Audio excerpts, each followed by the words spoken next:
Hola, ¿qué tal? Bienvenidos sean todos a nuestro canal de Estructuratec 21, un canal dedicado al aprendizaje de la ingeniería estructural. El día de hoy vamos a ver un tema bastante interesante que gira en torno al diseño de columnas de acero estructural sometidas a efectos de flexocompresión. Y para tratar el tema, vamos a resolver un problema bastante interesante. Básicamente se nos solicita que diseñemos estructuralmente una columna de acero mm, con una altura de 2,8 metros que se va a someter a los efectos últimos que se muestran en la figura. Si observan, son 180 kips de carga axial y una distribución de momentos flexionantes como la que ven ahí, 1800 kips por pulgada en la parte superior de la columna y 1950 kips por pulgada en la base. Eh, Se nos pide que consideremos un acero estructural grado 50 y obviamente la columna, dado lo que acabo de mencionar, se va a someter a efectos de flexocompresión uniaxial.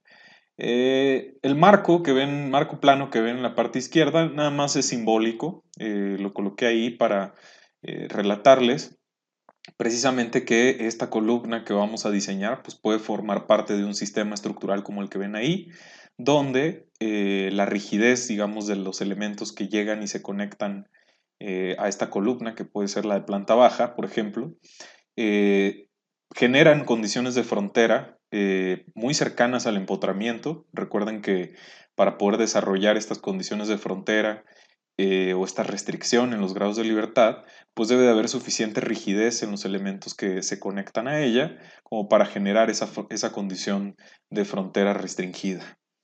Muy bien, vamos a comenzar con el caso. Antes de empezar a solucionar el problema, es importante mencionar que el manual de construcción en acero del AISC, el- la Asociación Americana o el Instituto Americano de la Construcción en el Acero, nos marca precisamente estas ecuaciones que se llaman ecuaciones de interacción, son ecuaciones semiempíricas de interacción, que nos sirven precisamente para poder garantizar el diseño y un buen comportamiento ante flexocompresión. En estas ecuaciones que ven aquí, eh, nos habla precisamente del efecto de flexocompresión uniaxial, es decir, únicamente aparece un momento flexionante y recuerden, básicamente el manual establece dos caminos. El primero es si ustedes calculan la carga última que se está aplicando entre la resistencia de su columna y esa relación o ese cociente les da mayor o igual a 0,2, entonces vamos a usar la ecuación de interacción que está en la parte superior.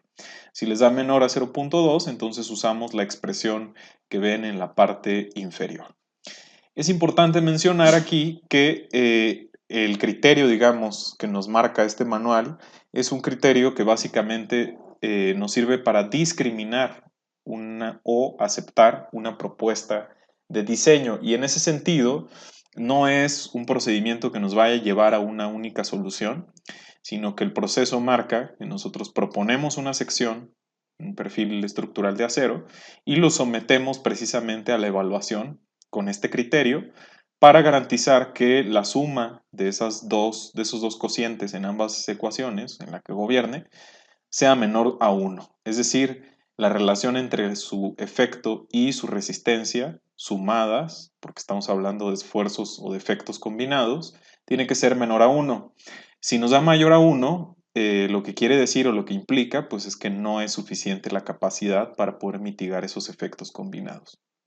Por supuesto que una solución óptima implica acercarnos a ese límite, es decir, en estricto sentido es igualar los efectos a las capacidades con las que vamos a dejar nuestro diseño, por lo que buscaremos acercarnos a 1.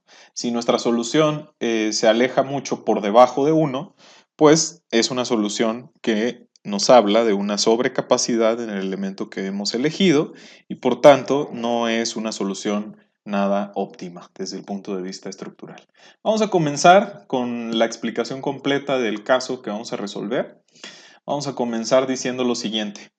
Si nosotros, digamos, suponemos que vamos a trabajar o que nuestro caso en cuestión va a trabajar en el primer escenario que acabamos de describir, podemos suponer a priori que voy a estar dentro del rango de la primera expresión, es decir, mi solución va a ir con una relación de PU entre la resistencia mayor a 0.2 y podría yo empezar suponiendo que esa relación, dado que existe solo un momento y una carga axial, se va a repartir a mitades, es decir, cada uno de estos elementos en la ecuación de interacción lo vamos a acercar a 0.5. Es una aproximación, por supuesto, este no es un procedimiento fijo, sino es una aproximación para irnos acercando a una solución. Sugiero que consideremos, dado que son dos términos, bueno, empecemos a considerar que vale exactamente la mitad para acercarnos al valor de 1 en la ecuación de interacción. Y si esto es así, si yo parto de ese principio, entonces puedo tomar el primer término, que es PU sobre PR, o sobre phi subíndice C por PN, que es la resistencia nominal.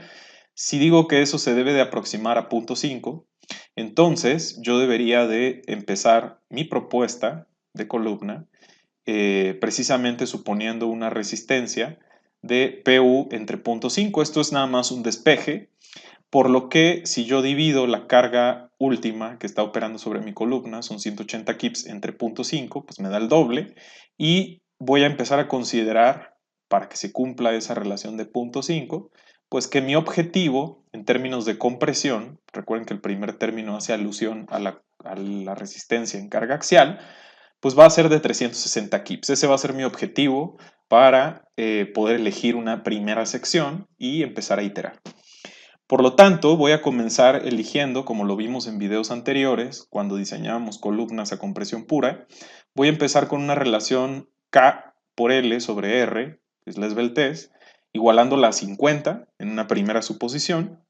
Con esto voy a calcular el esfuerzo F subíndice E, que en este caso me da 114.48 KSI, y a partir de este esfuerzo calculo mi esfuerzo crítico de pandeo, establecido también precisamente por el manual de la ISC, y entonces obtengo un esfuerzo crítico de 41 KSI.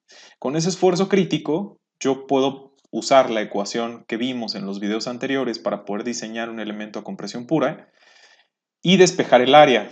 De aquí despejo el área bruta y entonces si sustituyo la resistencia objetivo, que ya lo decíamos va a ser del doble, son 360 kips, lo divido entre mi esfuerzo crítico inicial, supuesto, y me demanda un área bruta de 9.6 pulgadas al cuadrado. Con esta área bruta voy precisamente a los manuales de perfiles, pueden consultar el manual mismo de la ISC o bien consultar los manuales o las fichas técnicas de sus proveedores locales de acero y entonces busco de esa lista precisamente las secciones, en este caso voy a diseñar mi columna con una sección W, pues el conjunto de secciones que tengan un área bruta igual o mayor a 9.6, que es mi primera aproximación.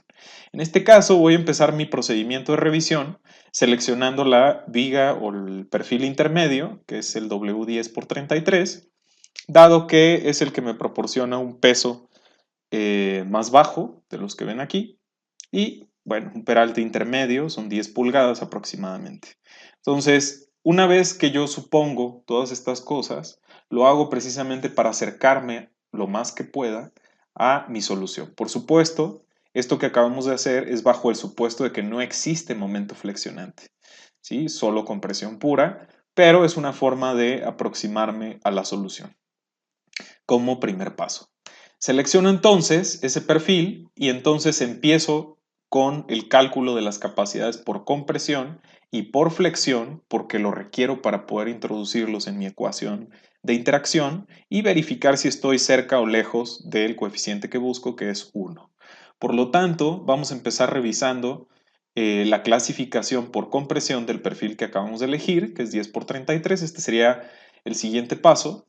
Recordando que tenemos que seleccionar las relaciones ancho-espesor para el alma y para el patín y verificar en qué rango se encuentran respecto a los límites. En este caso, para el alma, vemos que nuestra relación ancho-espesor es de 27.1, que es menor al límite, que es la famosa lambda subíndice P, ya lo discutimos en otros videos, y en el caso del patín pasa lo mismo, nuestra relación ancho-espesor es de 9.15, mientras que el límite para los compactos y no compactos pues es 13.48.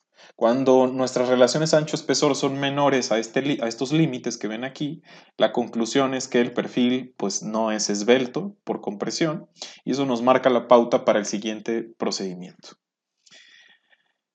Muy bien, bueno, pues vamos a verificar, vamos a empezar, ya que clasificamos nuestro perfil y vimos que nuestra sección es compacta por compresión, el siguiente paso es calcular su resistencia a la compresión. Recuerden que cuando estimamos resistencia a la compresión, pueden ocurrir dos escenarios al menos.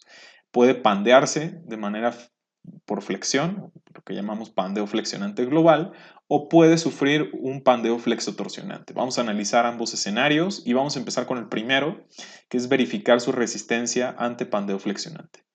Voy a calcular ahora sí la relación de esbeltez KL sobre RY, en este caso ya con los valores de la sección W10 por 33 que acabo de preelegir, y obtenemos que vale 36,93. Vuelvo a calcular ahora sí el esfuerzo F subíndice E ya con la relación de esbeltez inherente al perfil W10 por 33, que es el que estoy proponiendo de forma inicial. Con este calculo el esfuerzo crítico, que me da 45, y ahora sí calculo mi resistencia por compresión. Ya hemos hablado de esta ecuación en videos anteriores. La resistencia es igual al factor de resistencia, que es phi, por el área bruta por el esfuerzo crítico. Por lo tanto, la resistencia ante pandeo flexionante para este perfil va a ser de 395 kips. Lo que vamos a hacer ahora es verificar su resistencia a la compresión, pero analizando el efecto de la flexotorsión. Recuerden, también lo tratamos en videos previos, que como la sección es una sección W, la sección que estamos analizando pues es doblemente simétrica y precisamente el manual de la ISC nos establece una fórmula distinta para el efecto de flexotorsión para poder estimar F subíndice E, que es la que ven aquí. No voy a ahondar en eso. Si les interesa conocer detalles sobre este procedimiento, vean nuestro video. Voy a dejarles por aquí la recomendación del video en una etiqueta. F subíndice E, en resumen, nos da 243.9 KSI y con esto calculo, recuerden, el cociente entre FY y F subíndice E. Vemos que nos da menor a 2.25 y eso nos lleva al procedimiento específico, que es el cálculo de F subíndice CR, que es el esfuerzo crítico con esta relación, me da 45 y ahora sí, con esta relación o con este esfuerzo crítico calculo mi resistencia PR ante flexotorsión y veo que me da 401 kips. Como se pueden dar cuenta, el efecto gobernante ante la carga axial de compresión va a ser el pandeo flexionante global y nos va a proporcionar este perfil una resistencia de 395 kips. Recuerden que nos debemos de quedar con la menor de las dos capacidades porque es la que va a gobernar el diseño. Muy bien, entonces hemos obtenido la primera parte, que es la resistencia ante carga axial. Se pueden imaginar que lo que sigue es, bueno, sustituir en la ecuación de interacción. Corroboramos que 180, que es PU, nuestra carga última, 180 kips, entre la resistencia que acabo de obtener, que es 395, me da 0.45. Corroboramos que es mayor a 0.2, como lo habíamos supuesto inicialmente. Y lo que nos queda, pues, es calcular la resistencia a flexión para poder calcular el segundo elemento de nuestra ecuación de interacción. Por lo tanto, el siguiente paso es claro. Debemos de calcular la resistencia ante flexión de nuestro perfil estructural para poder traer ese valor y poder calcular el segundo elemento de nuestra ecuación de interacción. Aquí hay varias cosas importantes. La primera es que debemos apuntar, por supuesto, a que el perfil que estamos analizando, que es el W10 por 33, nos proporcione este segundo miembro en la ecuación de interacción, que sea todo este miembro menor a 0.55 para que podamos acercarnos al 1 y no lo sobrepasemos. Vamos a ver qué pasa por flexión. Recuerden que por flexión lo primero que tenemos que hacer es clasificar el perfil de nueva cuenta, porque no es lo mismo la clasificación del perfil por compresión que por flexión. En este caso calculamos la relación ancho-espesor y la comparamos con el límite que aparece ahí, que les estoy incluyendo de nuevo en la tabla. Vemos que el límite para establecer el perfil como compacto es lambda subíndice P.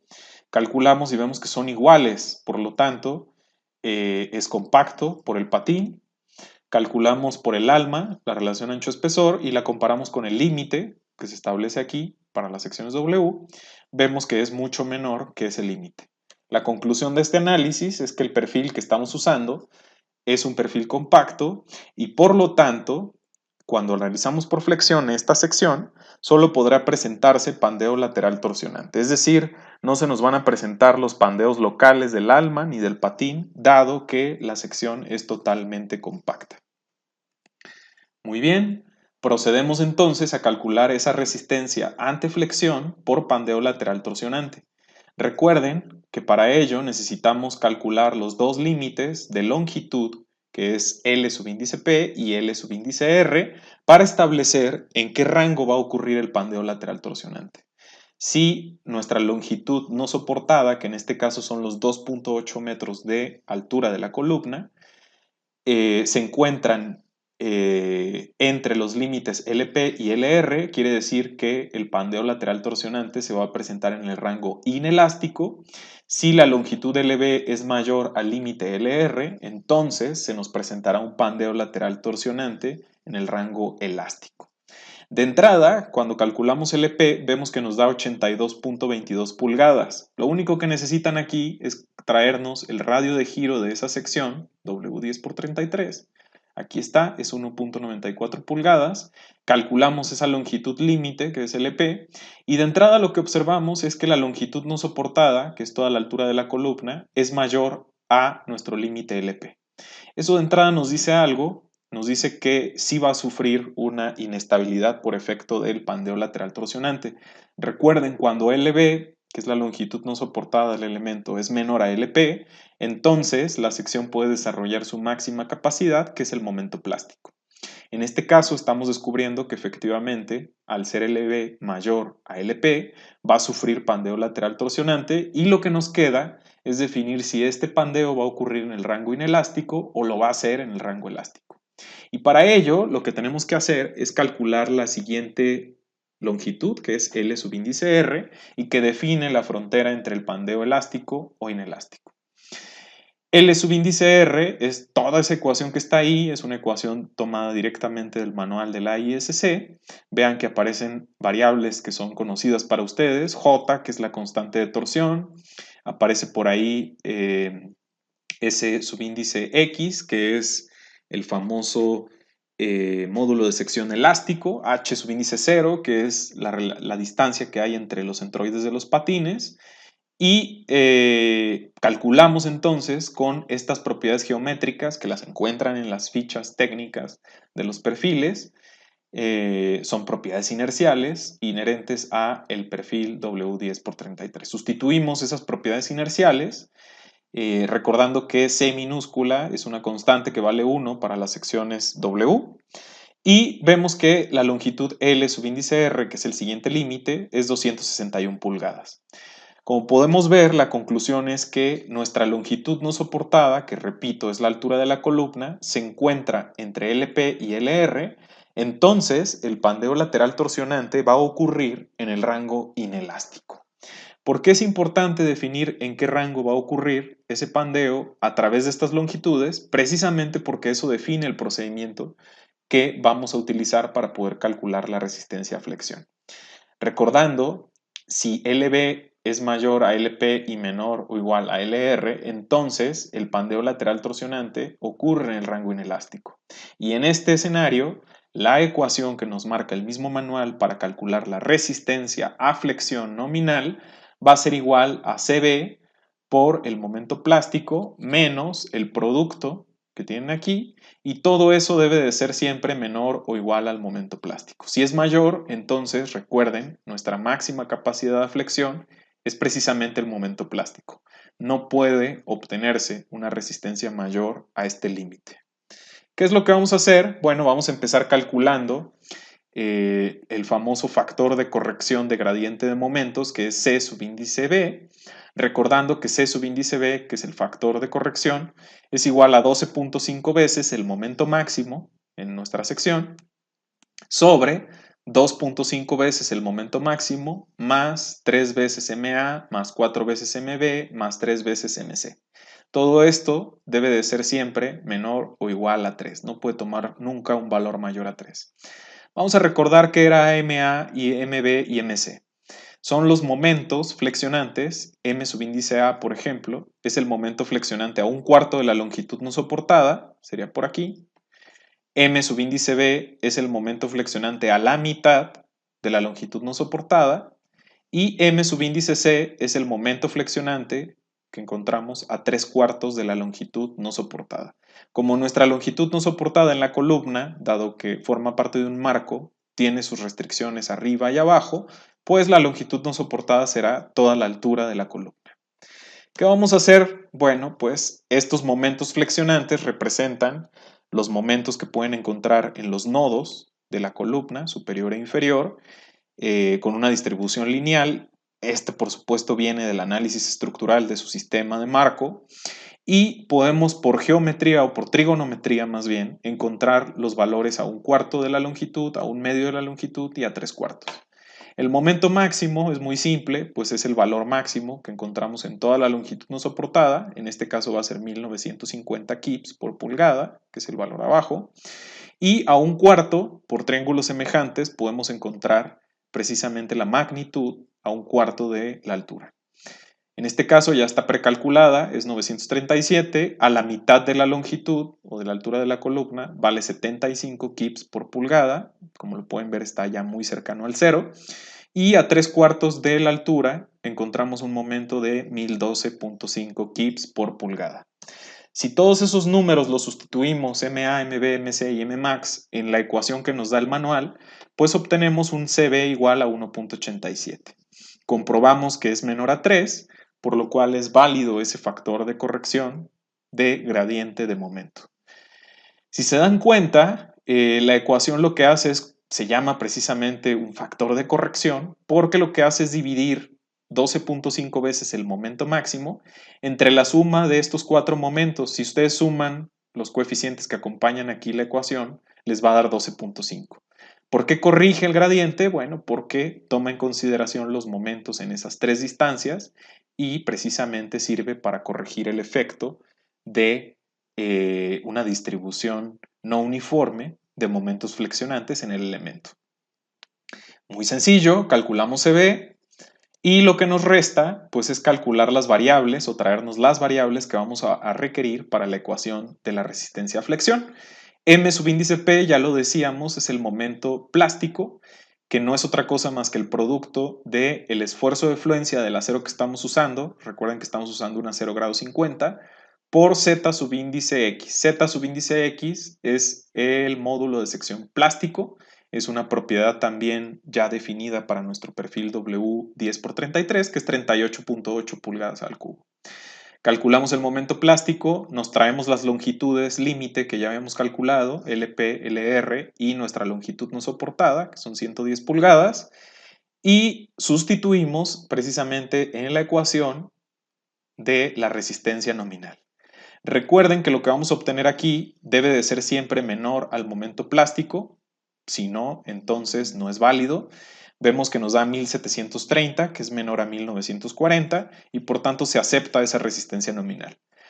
Recuerden, para poder transformar la resistencia nominal a resistencia final, debo de afectarlo por el factor de resistencia.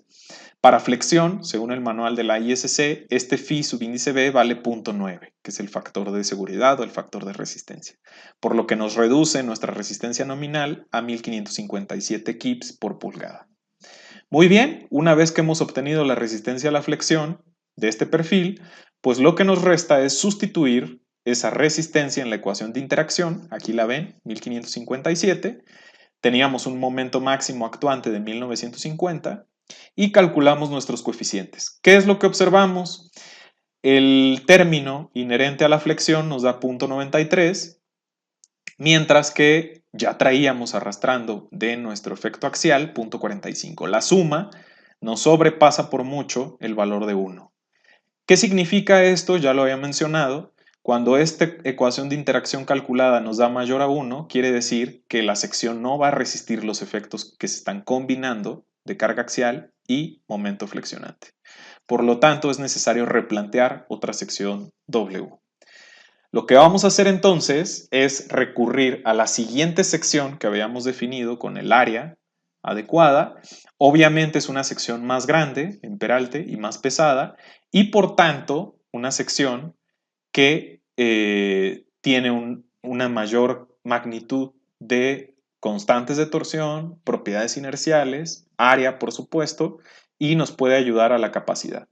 En este caso, lo que necesitamos hacer es repetir de nueva cuenta todo el procedimiento que aprendimos con la sección 10 por 33, pero ahora con las propiedades inerciales, repito, inherentes a este perfil. Aquí les hice un resumen. Yo ya calculé la resistencia a carga axial y la resistencia a flexión. Sustituimos en la ecuación de interacción y vean lo que ocurre.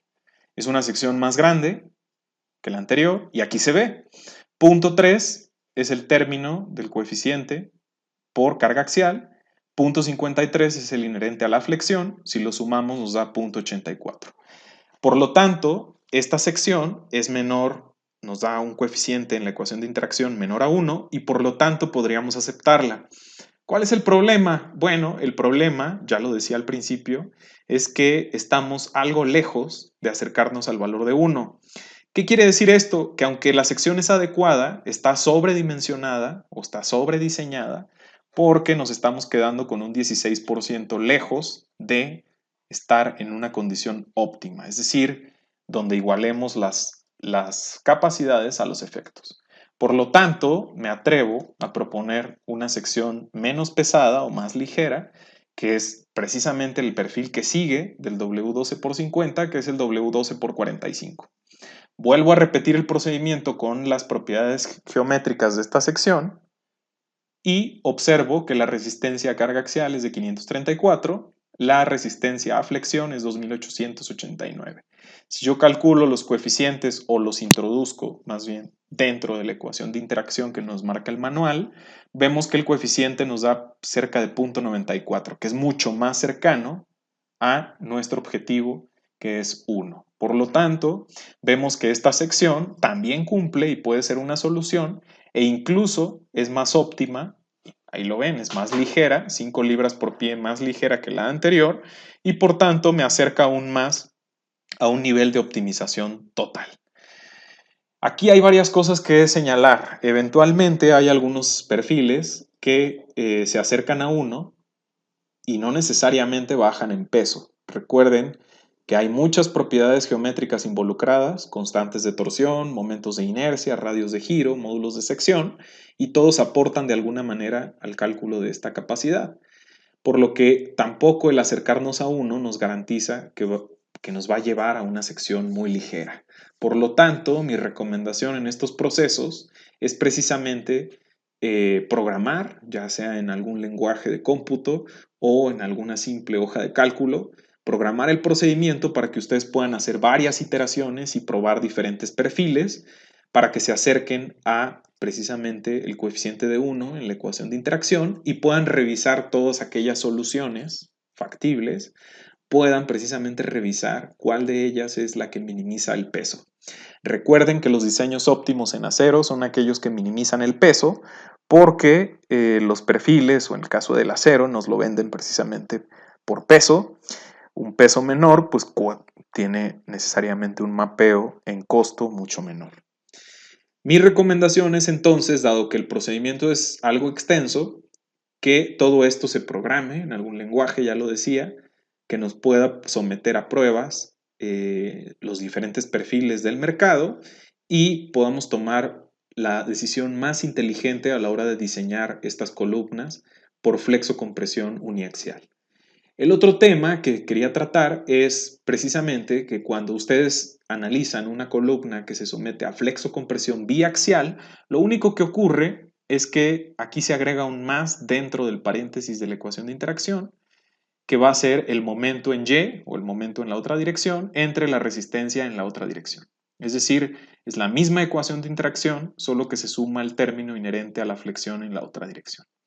Lo cual es muy simple, y eso soluciona el problema de acoplar los tres efectos si se tiene flexocompresión biaxial. Pues muy bien, como conclusión, el perfil W12 por 45 es ya una sección que se acerca bastante a nuestras demandas. relativamente óptima. No dudo que existan otros perfiles o que puedan existir otros perfiles que se acerquen aún más a 1. Habría que revisar cuáles son y cuánto pesan para poder concluir, pero hemos terminado aquí, dado que ya es una solución que se acerca bastante a 1 y que es una solución relativamente ligera. Por tanto, podríamos usar para nuestra columna con esa demanda combinada este perfil. Espero les haya sido útil el video que acaban de escuchar. Les mando un saludo y muchísimas gracias por escucharnos. Nos vemos en nuestra próxima sesión.